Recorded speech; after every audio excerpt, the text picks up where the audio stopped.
1961년 28 그 한미경제협정 조인과 그 당시 상황에 대해서 몇 가지 질문을 드리겠습니다.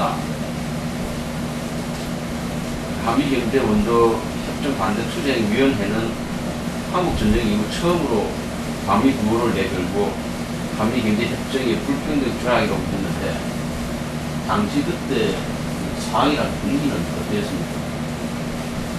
일반적인 그런 분위기는 뭐 기성세대는 몰라도 하생세대는 한미가 그 중심이었죠. 당시에는. 네. 그렇기 때문에 그 전국민동연 그 선언문에도 그게 나와 있지 않습니까? 휴가 얘기가 하고 그 사회주의를 해야 평등하게 살고 또 우리가 자본주의가 저지르는 여러 악을 쓸어버릴 수 있다는 그런 막연한 기대감까지 포함되어 있었기 때문에 미국 놈이 이 땅이 네 땅인데 미국 놈이 날 뛰느냐 이런 것도 하고 또 구체적으로 우리 못하게 하는 게 미국이었습니다. 가자 북으로 오라 남으로 했으니까 또 못 가죠. 그럼 앞에서 일반 공부나 이런 데서 못 가게 했지만 우리 눈에는 미국이 뒤에 틀 앉아서 그렇게 못하게 한다는 게 보이니까 자연히 일본에 대체해서 그런 미국에 대해서 우리가 싫어하는데 미국이 자꾸 또 경제협정 이런 것도 우리한테 불리하게 만들어가지고 우리한테 좀 쉬우니까 이거는 반대해야 한다. 이건 우리가 노예가 아니다. 왜 이 땅이 저차지냐? 미국의 저차지냐 이게. 왜 우리 주권을 갖다 이렇게 무시하느냐? 그런 우리가 팽배했기 때문에 그랬으면 뭐 그런 거는 일반적 분위기라고는 볼 수 없겠죠.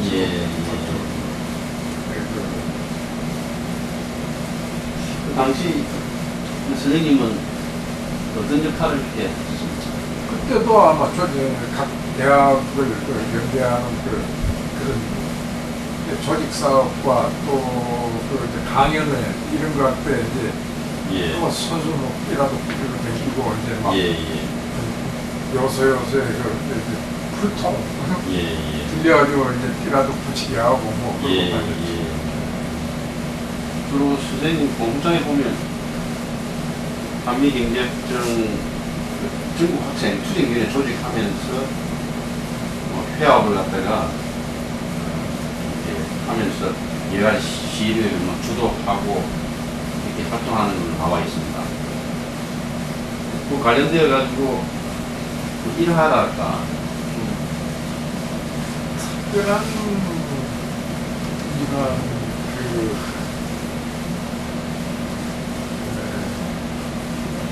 그때가 28 경제협정 만들어졌기 때문에 추운 때였다고 생각합니다. 200명 그렇죠. 공모해가지고 탑골공원에서 그 대회를 가지고 또 그 능동성당 있는 데에서 좀 미르파 앞쪽으로 내려가면서 이제 선대회를 하고 일반 기성단체들이 안 했기 때문에 학생들 중심으로 계속 했다고 생각했어요. 그 다음에 진명여고 강당 3일당에서 하는 그것도 그때 이대학교 반대하고 방공법과 대목 이대법이죠. 그거하고 한미 경제협정 반대하고 이게 거의 옆에 그렇죠. 그렇기 때문에 지금 뭐 이거는 경제협정 반대 투쟁이었고 이거는 그에 선호가 잘 안 보여요.